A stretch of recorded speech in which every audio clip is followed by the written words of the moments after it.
Okay, good day class.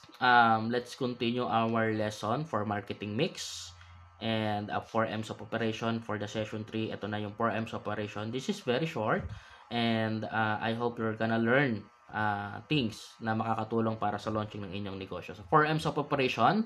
So the 4 M's of operation refers to manpower, method, material, and machine. So which are 4 key factors that are critical to the success of any operation, particularly in manufacturing and business. So understanding and managing these 4 elements is essential for efficient and effective operations. So this is very important. Um, yung 4 M's, manpower, method, material, and machine. So tignan natin isa-isa. Pag sinabi nating manpower, kagaya dun sa marketing mix na binanggit natin last time dun sa ating klase, yung people. So that's part of the manpower. This refer to the human resources involved in the operations, including the skills, the training, and management of the employees. So, it involves nung lahat ng mga tao na kailangan para gumana yung ating proseso nung pagpuproduce ng ating product or pagpuproduce ng ating services.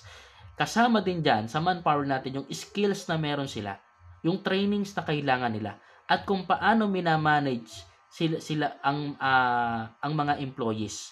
Nang sa gayon ay ma-maximize natin yung time na ini-spend nila during their working hours. And then after the manpower, we have this method, yung proseso na to actually. So this encompasses the processes, the system, and procedures used to carry out the operation, including how inputs are transformed into outputs. So in this part naman kasi, sa process, sino yung mga tao na included doon sa may proseso or system or procedure para maibigay yung product from us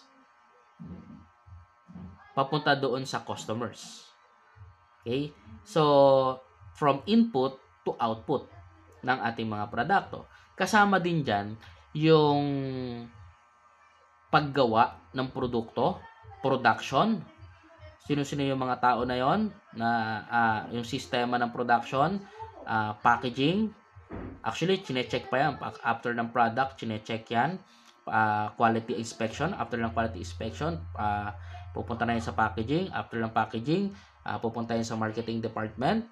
And then after ng marketing department or logistic department, sila na yung magdi-distribute sa iba't ibang mga lugar. And then from that distribution or papunta na doon sa mga customers.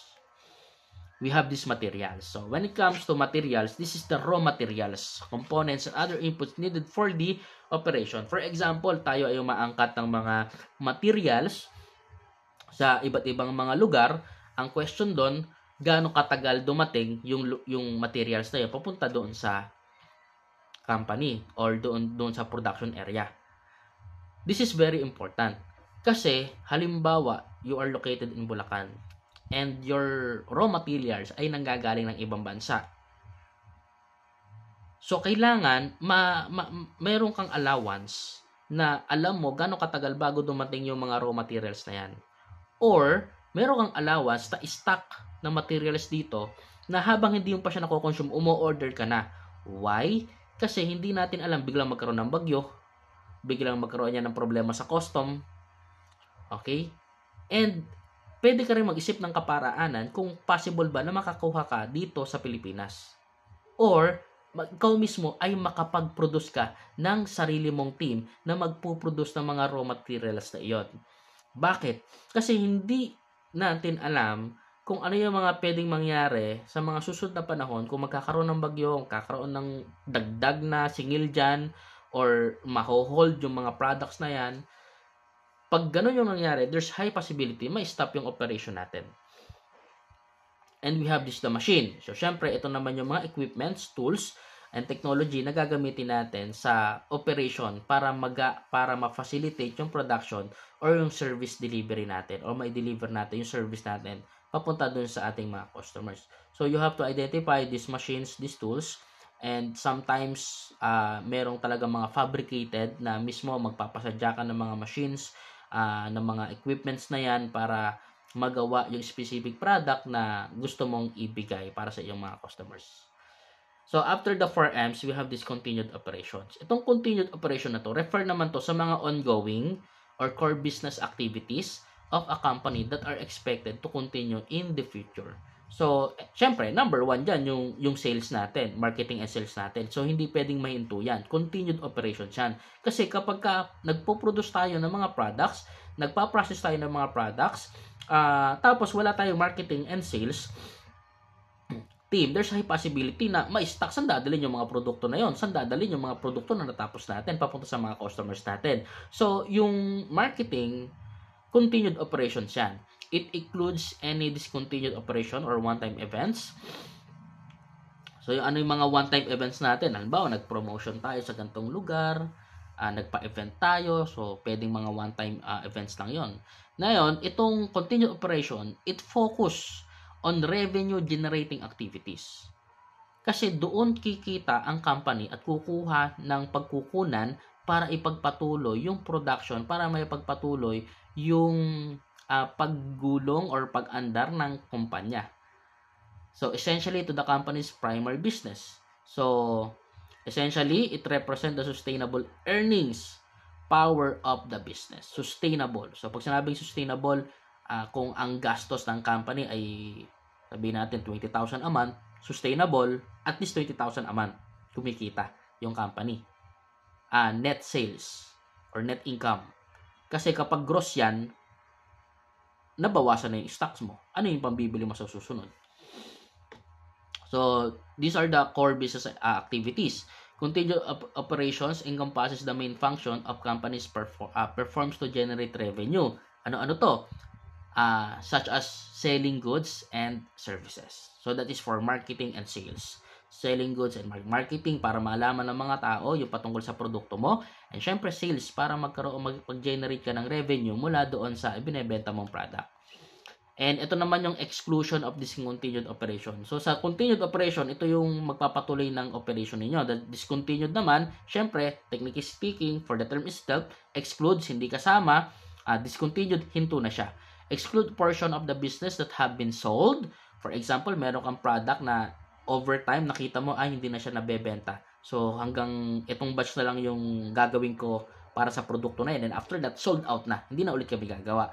Example niyan, kung pumupunta tayo sa mga Jollibee, KFC, or mga fast food chains na yan, there are times na meron tayong gustong-gustong product pero hindi na sila gumagawa.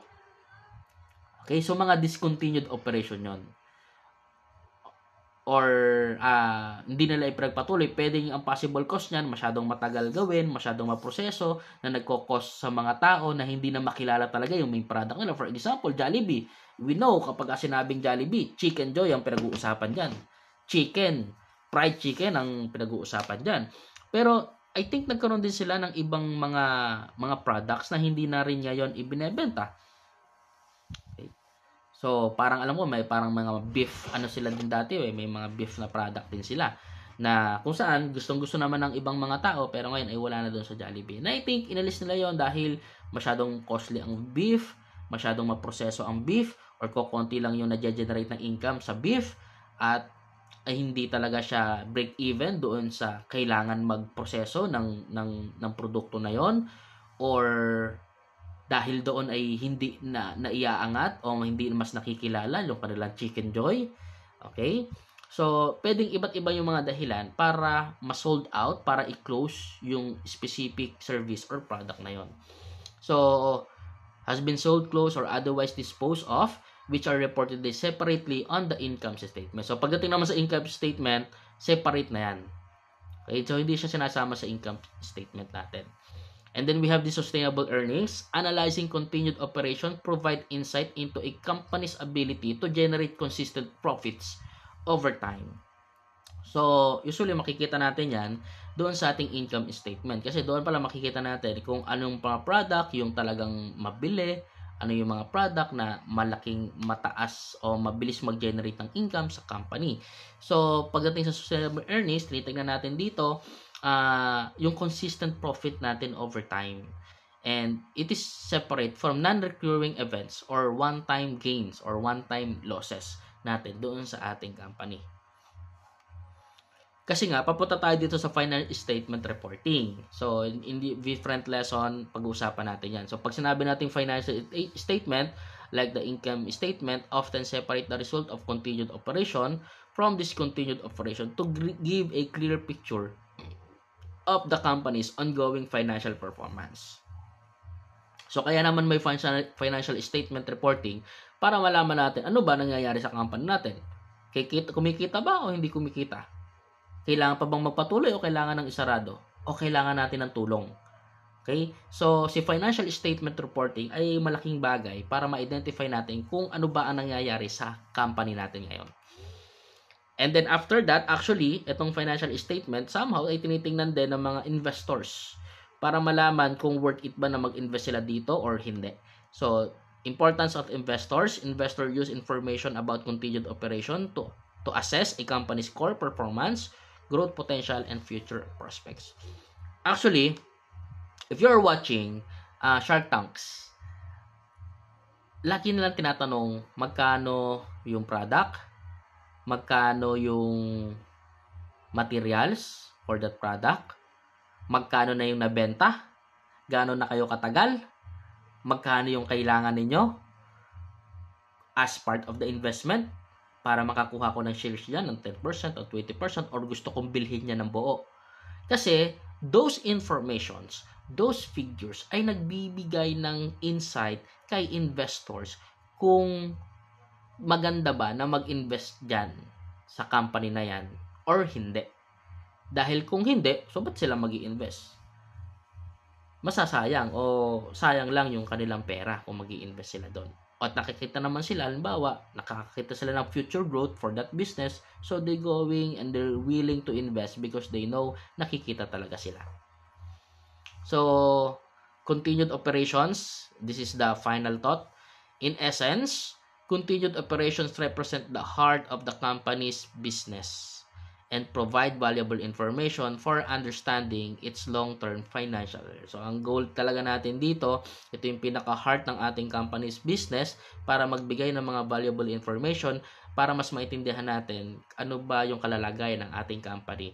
Kailangan na ba natong ihinto or kailangan nating ng tulong para mas lalo pang lumago yung ating company. So, I think that's all for M's and operations. And just wait for the updates para doon sa ating activity. Yun lang, and God bless everyone.